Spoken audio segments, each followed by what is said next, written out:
kedepannya bersama-sama. Pertama-tama kita ingin berdoa dan bersharing bersama dan merasakan dalam-dalam kebenaran bahwa Tuhan itu sungguh hadir dalam hidup kita. Nah, pada pungta hari ini, malam hari ini, saya ingin mengajak merenungkan tema yang sudah ditawarkan dalam buku yang sudah kita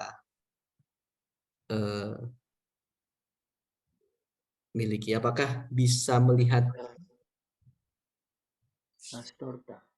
Bisa ya? Bisa ya? Romo. Oke. Jelas banget. Jelas ya. Oke. Ini yang bersama-sama akan kita coba dalami ya. Lastorta. Apa itu Lastorta? Itu nama sebuah tempat daerah itu menuju ke Roma, di mana Ignatius nanti mendapatkan pengalaman istimewa di sana bersama Tuhan yang memanggul salib. Nah, permohonan rahmat yang saya tawarkan di sini adalah mohon rahmat untuk merasakan dalam-dalam kedekatan dan keakraban bersama Tuhan yang memanggul salib. Jadi cuma menambahkan kedekatan dan keakraban.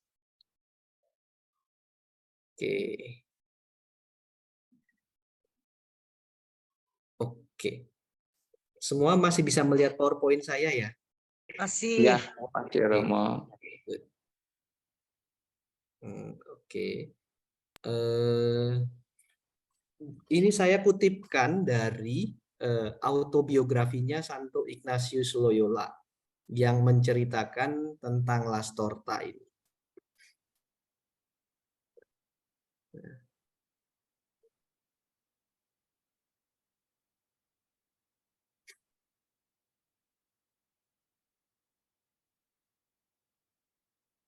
Bentar ya.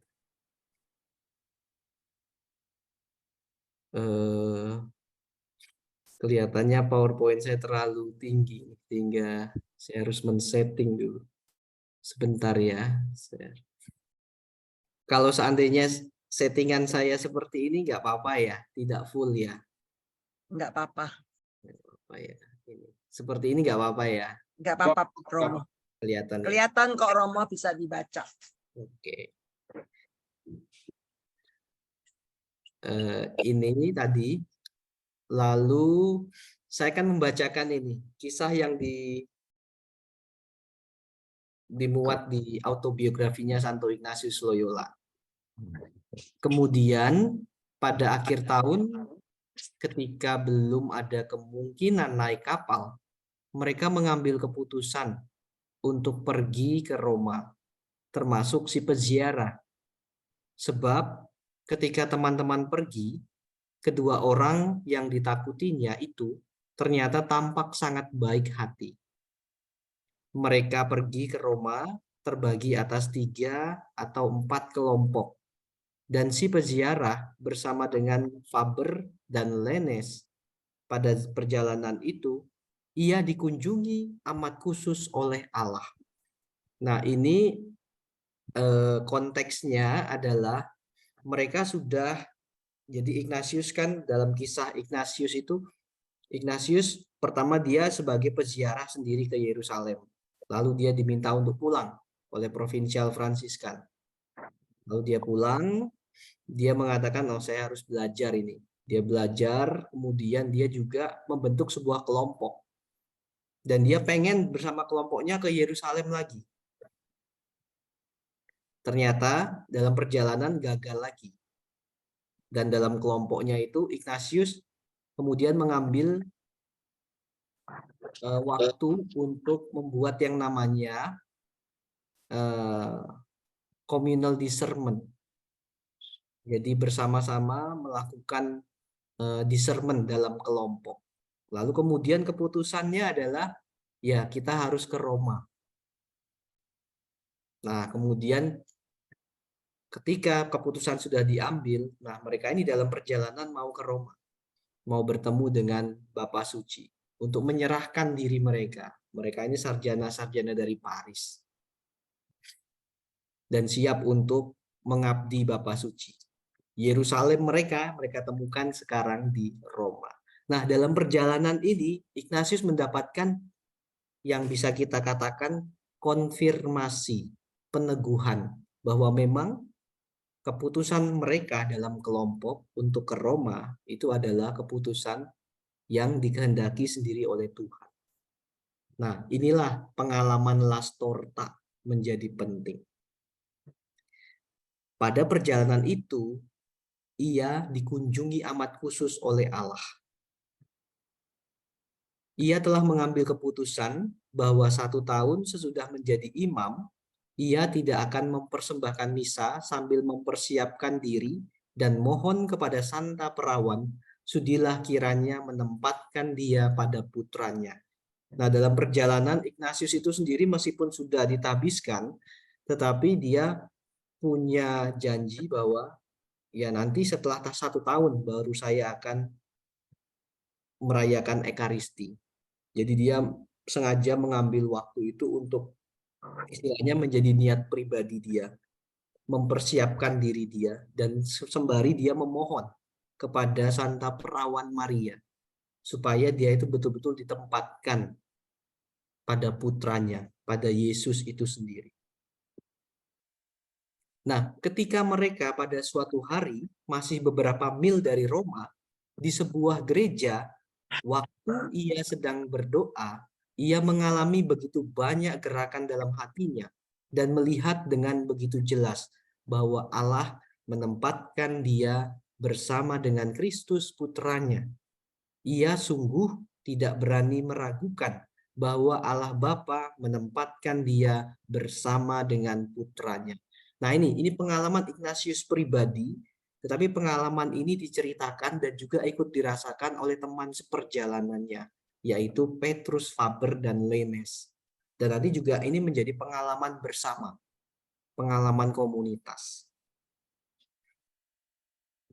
Yang penting lagi dari pengalaman Lastorta ini saya mengutip, nanti kalau yang tertarik, nanti akan saya share juga PowerPoint-nya. Ada majalah W Suplemen, nanti bisa di-download juga kalau tertarik untuk membaca. Ini menarik kisahnya. From Lenes, we learn that Ignatius felt God promising to be propitious for them in Rome, and that he saw Christ with his cross on his shoulder, and together with him the Father, who was telling him, I want you to serve us. Nah, ini pengalaman di mana semakin jelas bahwa Bapa sendiri ingin Ignatius itu melayani.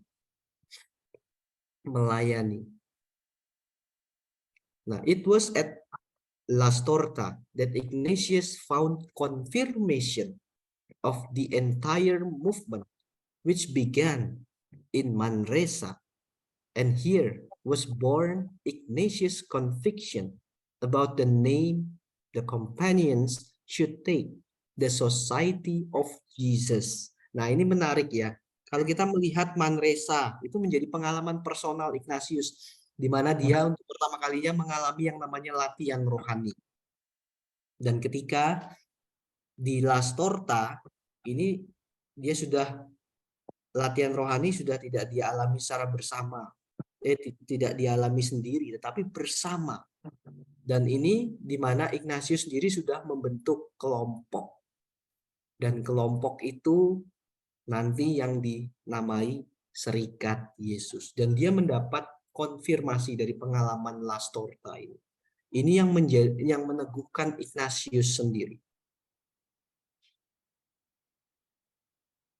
Nah, as Arupe notes, Ignatius' most trustworthy contemporaries were unshakably sure that the society was born at Lastorta. Nah, ini Pedro Arupe itu Jenderal Serikat Yesus yang mengatakan bahwa ya sebetulnya Serikat Yesus itu sudah lahir di Lastorta, mendapat konfirmasi dari Tuhan itu sendiri. Nah, ini yang data-data fakta yang bisa kita lihat dalam autobiografi dan juga beberapa tulisan yang membantu kita sebetulnya melihat pengalaman Lastorta ini pengalaman bersama Tuhan yang memanggul salib atau bersama Tuhan memanggul salib. Nah, ini menarik. Judul undangannya itu kan, kalau saya melihat judul di sini, ini di buku ini ditulis bersama Tuhan yang memanggul salib, ada kata yangnya. Tetapi yang di undangan mungkin tidak ada kata yangnya. Nah, ini ada perbedaan. Tapi perbedaan ini bagi saya penting, mengajak kita untuk melihat benar-benar lebih tajam bahwa ada perbedaan. Perbedaannya di mana? Nanti akan saya jelaskan ya. Saya menekankan, jadi pungta saya hanya dua pokok sebetulnya, dua kata juga. Kata bersama dan kata yang ini nanti. Kita coba dalami bersama-sama. Ini nanti juga ada, sumber saya ambil dari sini, bisa dilihat dalam websitenya Yesuit Indonesia. Ini tulisannya, banyak tulisannya Romo Priyo di sini juga. Nah, saya mengutip tulisannya beliau tentang kontemplasi. Nah, bagi saya, pengalaman Lastorta itu buah pengalaman latihan doanya Ignatius. Dari sejak di Manresa, latihan terus-menerus, latihan doa, dan kontemplasi dia terus dengan Tuhan. Kontemplasi Ignatius bersumber dari dua tradisi hidup bakti, yakni tradisi monastik seperti Kartusian, Benediktin, Fransiskan, Dominikan, dan tradisi aktif apostolik biasa disebut cum templum. Nah, ini artinya bersama dan menyatu, cum, dengan kenisah baru, templum, yaitu Yesus. Nah, ini ya, kata bersama ini penting ya. Karena pengalaman bersama Tuhan itu bukan sekedar pernyataan, tetapi itu sebuah pengalaman yang dialami. Jadi Bapak Ibu ketika membaca itu tidak sekedar hanya membaca, oh ya ini ya memang harus bersama Tuhan. Tidak. Justru kata bersama dengan Tuhan itu, Ignatius mengajak Bapak dan Ibu, saudara-saudari di sini untuk apa? Mengingat juga pengalaman bersama dengan Tuhanku apa sih? Kapan aku bersama dengan Tuhan? Di mana? Nah ini, mengkontemplasikan lagi. Tidak sekedar melihat, tetapi mengalami itu bersama dengan Tuhan. Oleh karena itu, di sini dijelaskan lebih lanjut. Menyatu, tadi ya, bisa bersama, bisa menyatu ya. Menyatu itu berarti via unitiva, yang berawal dari tahap sederhana. Ada prosesnya berdoa. Berdoa itu dalam tradisi religius ada Lectio Divina, meditasi, oratio, dan kontemplasi. Itu sebetulnya langkah-langkah berdoa. Lectio Divina itu apa sih? Ya kita membaca. Biasanya cuma membaca, bacaan rohani kita baca. Lalu tahap setelah membaca itu apa? Oh, ada meditasi. Kita merenungkan, ada kata-kata yang mengesan. Kita ulang-ulang lagi kata-kata itu. Kita cecap-cecap lagi. Oh, orasio. Orasio bisa kita ungkapkan. Kita daraskan doa itu. Atau kita percakapkan itu dengan Tuhan. Nah, kontemplasi. Dalam tradisi doa, kontemplasi itu menjadi tahap yang terakhir. Menjadi cum templum tadi, kebersamaan dengan Tuhan itu yang penting. Nah, ini dalam tradisi hidup doa.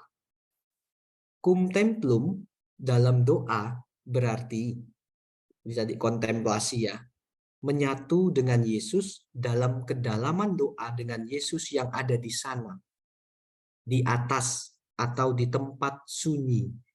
Nah, ini tradisi rohani sebelum Ignatius itu berfokus pada pengalaman spiritual, yang pengalaman spiritual itu ditemukan dalam tempat yang sunyi, yang tenang, yang damai. Mungkin kita di Indonesia kita mengenal adanya Rowo Seneng ya, Ora et Labora. Mereka punya spiritualitas seperti itu. Mereka memang sengaja menyingkir supaya bisa menemukan Tuhan. Nah, tetapi tradisi doa Ignatius itu berbeda.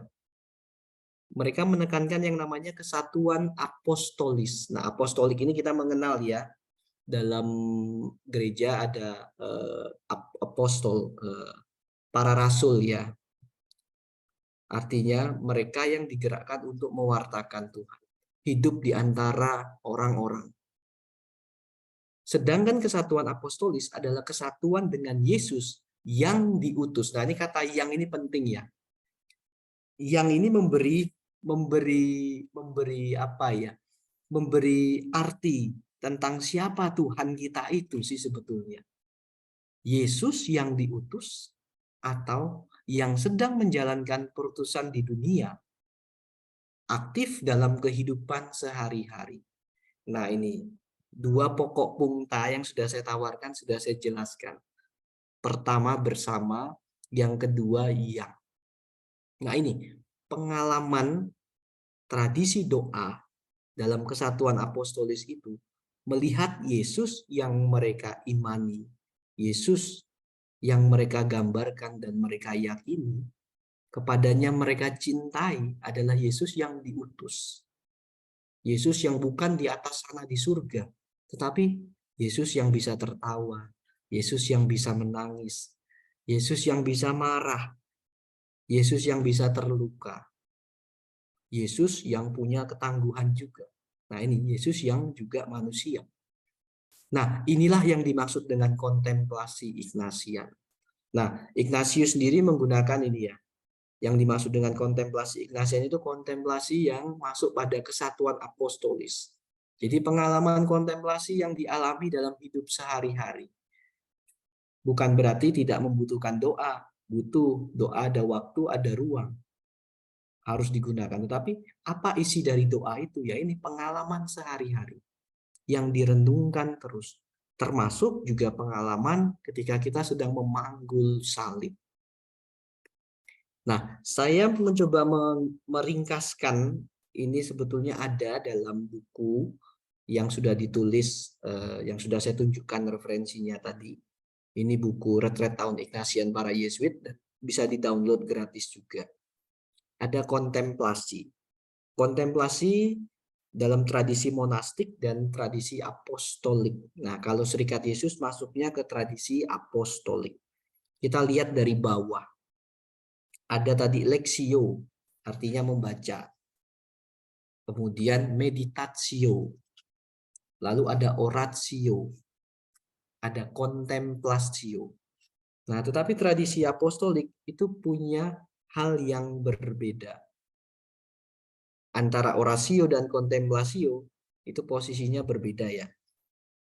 Dalam tradisi apostolik, oratio itu diletakkan di akhir percakapan. Dimulai dari lexio biasa, kemudian meditatio, contemplatio, cum templum tadi, mencoba bersama-sama merasakan, kemudian diakhiri dengan oratio. Oratio ini apa sih? Wawancara. Bahasa sederhananya apa? Yang ngobrol dengan Tuhan. Percakapan dengan Tuhan. Atau percakapan rohani. Seperti yang sudah kita lakukan tadi. Sebelum memulai punta itu. Nah, dua poin ini yang ingin saya tawarkan dalam punta ke-8 ini. Kita diajak untuk bersama Tuhan yang memanggul salib. Nah, ini kata bersama itu bukan sekedar pernyataan, tetapi pengalaman yang harus dialami. Pengalaman itu apa sih? Kalau kita melihat pengalaman harus melibatkan minimal 5 lah, ada 5 indera kita lah. Ada mata, ada hidung, ada pendengaran, penciuman, kemudian ada peraba, perasa. Nah, itu latihan kontemplasi. Sehingga pengalaman itu membantu kita untuk masuk, memahami yang namanya apa sih yang dimaksud dengan bersama Tuhan itu. Itu bukan sesuatu hal yang abstrak, itu sesuatu hal yang konkret.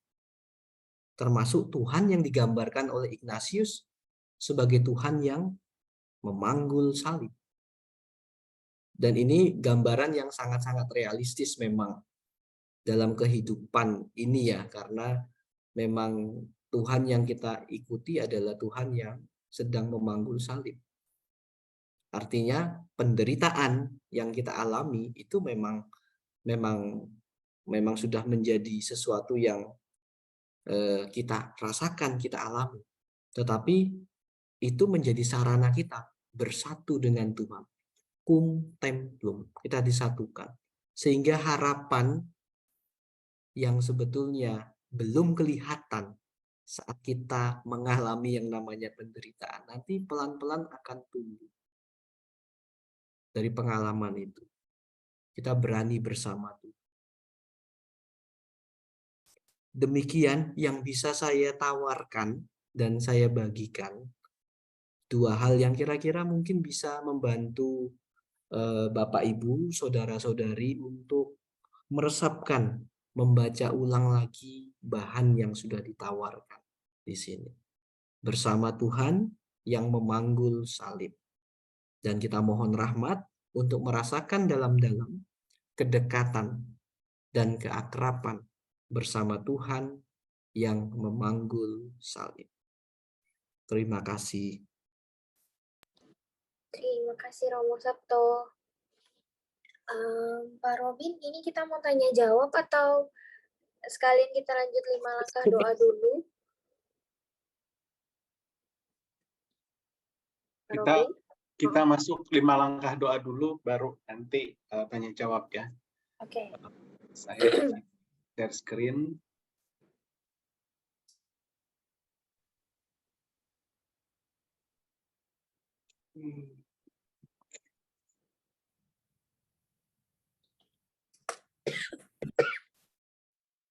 Ini saya kalau mau gedein juga takut nggak kelihatan.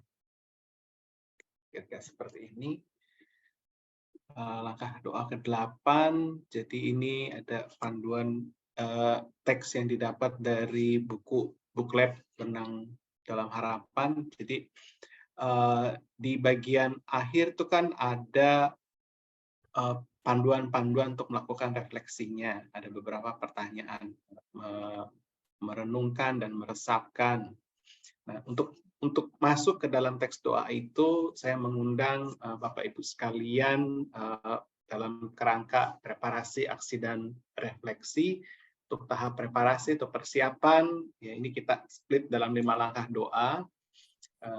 Silakan meditasi, membaca kembali, melihat kembali, atau nanti bisa melihat rekaman Pungta yang akan ditayangkan lewat akun YouTube Yayasan Basis. Kemudian kita bisa mengambil posisi santai dan punggung tegak, dan kemudian membuat gerakan menghormati dan merendahkan diri. Ini doa pembukaan, saya tawarkan doa persembahan harian dalam semangat memasyarakatkan doa jaringan doa Bapak Paus Sedunia. Kemudian untuk dambaan, ini tadi seperti yang disampaikan oleh Romo Sabto, rahmat yang didambakan ya, agar bisa merasakan kedekatan dan keakraban bersama Tuhan yang memanggul salib. Ini memberi makna yang berbeda. Jadi ada 5 pokok doa yang ditawarkan. Silakan nanti Bapak Ibu bisa membacanya di buklet atau nanti bisa mengikuti di tayangan YouTube ini. Merenungkan dan meresapkan. Pertama, membayangkan dan menghadirkan peristiwa wafat Tuhan dalam Yohanes 19:28-30. Kemudian yang kedua, mengingat, merenungkan, serta meresapkan peristiwa di dalamnya saat kita merasa disatukan dengan Tuhan yang memanggul salib, dan karenanya bersyukur dan tumbuh dalam harapan.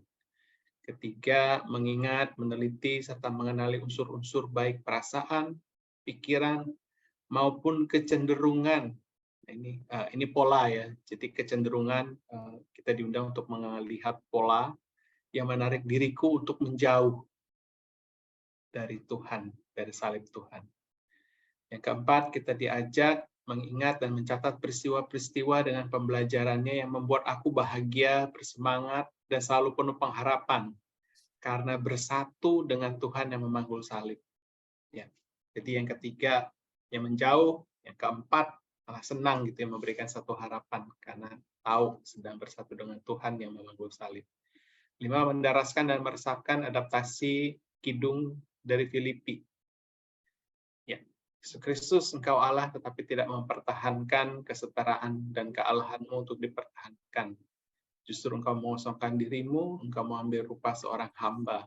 Engkau menjadi sama dengan kami manusia, dalam keadaanmu sebagai manusia pun, Engkau merendahkan diri dan taat sampai mati. Bahkan Engkau mati di kayu salib. Itu pokok doanya. Kemudian tadi seperti disampaikan oleh Romo Sabto tentang kolokwi, ya, oratio, kita diajak untuk melakukan percakapan dengan Tuhan sebagai bagian akhir dari 5 langkah doa. Berbicara kepadanya seperti kepada seorang sahabat tentang apa saja yang baru doa alami. Kemudian ditutup dengan doa Bapa Kami. Dalam buklet Bernama Harapan ada sebagian halaman yang bergaris, silakan Bapak Ibu bisa menuliskannya di situ atau bisa coret-coret sendiri di buku pengalaman mendengarkannya tentang hal-hal. Di sini ada panduan pertanyaan yang bisa dijadikan satu guide atau panduan yang untuk menjawab, tidak harus semuanya sih, tapi pengalaman-pengalaman atau hal yang penting yang muncul. Oke, usulan tema ya hampir sama di sini. Saya tawarkan, ini saya ketik cepat dari apa yang disampaikan oleh Romo Sabto. Kapan aku merasakan bersama Tuhan? Oh, ini mestinya pakai yang memanggul salib. Ya, sorry. Kok ini jadi gede amat?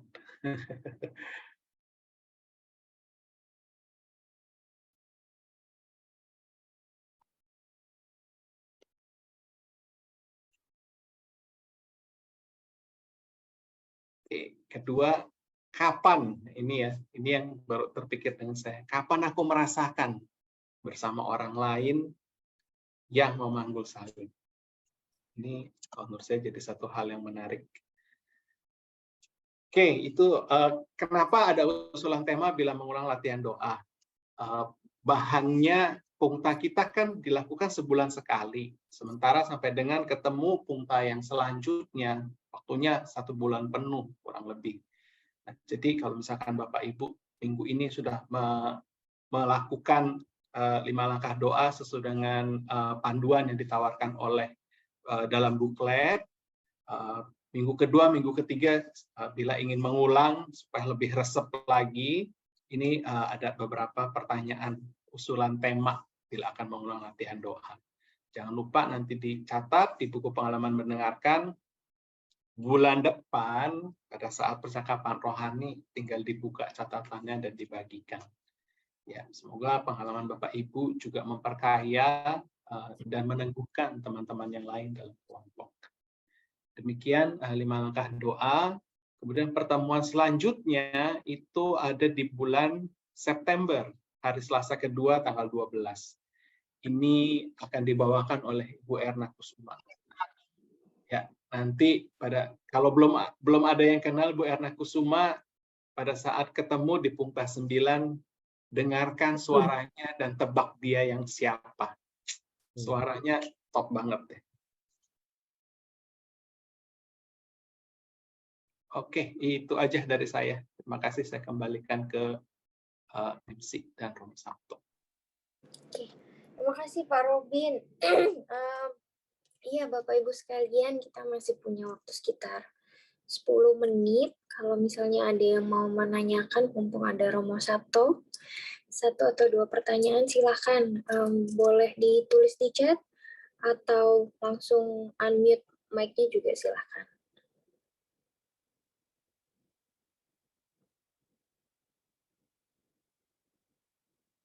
Mungkin saya bisa bertanya, Sis Bonita.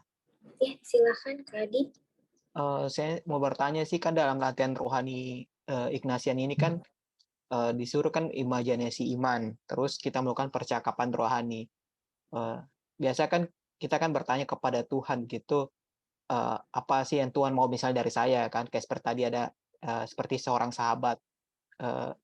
Bagaimana sih saya memastikan sih bahwa itu memang betul-betul suaranya Tuhan atau suara hati nurani kita sendiri yang ngomong. Maksudnya Jangan sampai kita yang ngomong begitu. Itu kan biasa jadi pertanyaan banyak orang kan. Ini betul nggak suara Tuhan nih? Atau jangan kita sendiri yang jawab, bertanya, diri sendiri yang jawab gitu.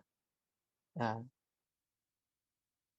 ya mungkin lebih ke masuk di sermon ya gitu. Itu sih berarti. Terima kasih. Ini yang jawab saya Bonita. Romo sih. Oh Ya, ya, Romo saya Sabto, silakan Romo Sabto. Bonita juga bisa jawab ini harusnya. Oke, ya sekali lagi ya, ini Adi ya. Ini kan latihan rohani. Oleh karena itu kita butuh latihan terus untuk betul-betul yakin nanti bahwa ini menjadi suara Tuhan. Dan dalam proses latihan itu nggak cukup latihan rohani itu sendiri. Pasti kita butuh minimal ada fasilitator dalam LRP, kita melakukan percakapan rohani, atau nanti yang lebih advance lagi ada pembimbing rohani. Nah itu. Dan memang tidak mudah langsung, kan tidak sekali jadi ya, oh ini suara Tuhan. Langsung enggak, bukan seperti itu. Jadi latihan ini harus memang rutin setiap hari. Nggak usah lama-lama, ya. Yang penting kita menemukan tempat yang safe untuk kita melakukan latihan itu. Karena ini latihan rohani. Ya bayangkan Ignatius juga sudah menuliskan dalam buku latihan rohani itu kan ini seperti juga latihan fisik ya. Butuh juga rutin dilakukan. Ya hasilnya kan nggak akan kelihatan ya. Tapi kan sudah ada langkah-langkahnya yang memang sudah standar harus kita lakukan, kita buat. Dan itu kita lakukan. Nah nanti kemudian hasilnya itu akan bisa kita rasakan. Cara melihat ini, jadi saya tidak kata rohani yang saya tawarkan dan Ignatius tawarkan tentu saja bukan lawannya duniawi, bukan. Tetapi itu saya rasa itu semacam perspektif gitu ya, dimensi lain dari kehidupan Adi misalnya, tidak hanya sekedar ekonomi, tidak hanya sekedar sosial, tetapi ada dimensi rohani yang mungkin belum digali, sudah ada di sana tapi belum digali. Karena kesadarannya belum tajam. Mengapa belum tajam? Jarang dilatih. Ketika nanti sudah dilatih, latihan itu akan membuahkan keterampilan. Nah, itu nanti akan punya keterampilan membeda-bedakan roh. Roh baik, roh jahat. Artinya bukan roh-roh yang mistis ya, bukan ya, tapi bagaimana kecenderungan itu ada dalam hati kita. Mengarahkan kita ke yang baik, yang buruk. Seperti itu. Sekali lagi, latihan. Itu jawaban saya. Memang tidak memuaskan untuk orang yang kemudian pengen jawaban satu kalimat itu, tidak. Orang ini betul-betul pengalaman ya. Itu. Terima kasih Adi. Terima kasih Romo. Terima kasih Romo dan Kak Adi. Silakan jika ada pertanyaan lanjutan. Boleh saya nanya yang agak informatif mungkin? Silakan, Bu. Romo Sabto, selamat malam dan halo. Pak Robin, sorry tadi sempat putus-putus karena masalah handphone ya. Mau nanya tentang tadi disebut-sebut apostolik. 3 minggu yang lalu nggak sengaja saya ikut misa perkawinan di Canisius. Ternyata grup seniornya itu semuanya Katolik, cuman dia merasa punya gerejanya gereja apostolik. Katanya di Indonesia sudah ada hampir 15 tahun atau apa. Tolong penjelasannya Romo Sabto. Itu yang maksudnya gereja apostolik gimana, dan apostolik yang tadi itu bagaimana, karena saya sempat terputus keluar ke Pental. Itu Brother Romo Sabto. Oke, terima kasih Ibu siapa Ibu Susan ya? Susana. Oke, Bu Susana, terima kasih pertanyaannya. Tentang yang gereja apostolik, jujur saya nggak tahu tentang informasi itu. Tetapi memang kata yang digunakan memang kebetulan sama, apostolik. Tetapi maknanya berbeda. Yang saya maksud adalah, ya apostolik itu tradisi apostol ya, kalau para rasul ya. Kalau bahasa Inggris apostle. Itu ya memang kita mengikuti para rasul gitu. Para rasul itu apa? Para rasul kan tidak membuat biara-biara. Mereka langsung mewartakan Kristus ya di tengah-tengah masyarakat. yang saat itu orang Yunani, orang Yahudi itu sendiri. Nah, itu. Oleh karena itu yang dimaksud dengan apostolik yang saya gunakan tadi, kalau kita melihat ada dua tradisi, monastik dan apostolik. Tradisi monastik tadi diwakilkan oleh, kalau kita melihat di Indonesia ada biara Rowosnang itu. Kalau apostolik itu ya ini, kita ini para Yesuit itu. Yang kita tidak punya biara, tetapi kita berkarya, bekerja bersama umat ya sehari-hari. Di situ kita mencoba mewartakan Tuhan, menemukan Tuhan, melihat gambaran Tuhan yang lebih konkret dalam hidup sehari-hari. Itu tidak menjauh dari dunia. Saya tidak mengatakan yang satu lebih baik daripada yang lain, enggak. Ini karena spiritualitas punya karismanya sendiri-sendiri. Dan ini kekayaan tradisi gereja ya. Itu. Begitu Ibu Susan. Nah, menjawab ya kira-kira ya. Tapi saya nggak bisa menjawab pertanyaan Ibu tadi gitu. Tapi setidaknya itu ya. Kayaknya oke nih Romo Susan, Bu Susan pertanyaan itu. Ya. Romo, Iya. Sorry, Susan, nambah silakan. sedikit. Kedepannya kenapa ada kelompok gereja apostolik dan saya sempat keliru-keliru, saya pikir gereja Kristen mereka dengan yakinnya bukan Bu, kami dari apostolik, padahal isinya itu semua orang Katolik, cuman dia punya perkumpulan namanya Perkumpulan Apostolik dan dia tidak mengait-ngaitkan dengan Ignatius atau Ignatian ya waktu itu, tapi dia 2 kali mengkoreksi saya bahwa kami bukan Kristen katanya, kami apostolik. Nah, dia nggak menjelaskan dan saya nggak mengerti itu apa ya, kok ada. Kira-kira hampir 15 tahun katanya sudah ada di Indonesia. Ya itu for info aja, saya juga nggak ngerti, Romo. Ya demikian, terima kasih. Oke, terima kasih. Ya, tentang itu saya juga nggak bisa membahas ya, karena saya juga nggak paham tentang gereja apostolik itu. Iya. Terima kasih. Makasih Bu Susana, Romo Sabto. Romo mau balik ke pertanyaan pertama tadi, gimana merasakan itu benar suara Tuhan, mau memastikan mengafirmasi kembali. Jadi fokusnya adalah pada latihan, bukan berfokus pada hasil apakah ini suara Tuhan atau bukan, tapi berfokus pada proses latihan sehari-harinya. Ya. Okay. Dan berbutuh, Ignatius kan menuliskan ya, dalam setiap kali latihan harus ada proses refleksi. Refleksi ditulis, lalu kemudian kita juga melakukan yang namanya bimbingan rohani. Kita mengobjektivasi pengalaman rohani kita dengan pembimbing rohani. Nah, itu pentingnya juga. Tidak cukup hanya menuliskan saja, tidak, tapi dibantu oleh pembimbing rohani. Baik. Baik, terima kasih Romo Sabto untuk sharing punktanya pada malam hari ini. Saya tutup sesi tanya jawabnya. Kita akan tutup sekaligus menutup pertemuan pada malam hari ini. Saya akan minta salah satu peserta untuk membaca doa penutupnya, nanti kemudian ditutup dengan berkat oleh Romo Sabto, begitu? Oke. Baik.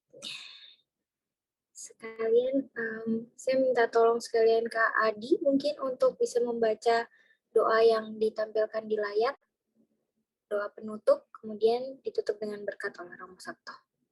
Kak Adi. Oh ya, oke. Saya besarkan dulu. Ayatnya nggak usah dibaca ya, langsung aja ke Yesus ya, atau ya, dibaca juga. Silakan dibaca, boleh tidak boleh, enggak apa-apa. Silakan. Oke, marilah teman-teman yang terkasih, marilah kita berdoa, kita angkat tangan kemenangan kita dalam nama Bapa dan Putra dan Roh Kudus. Amin.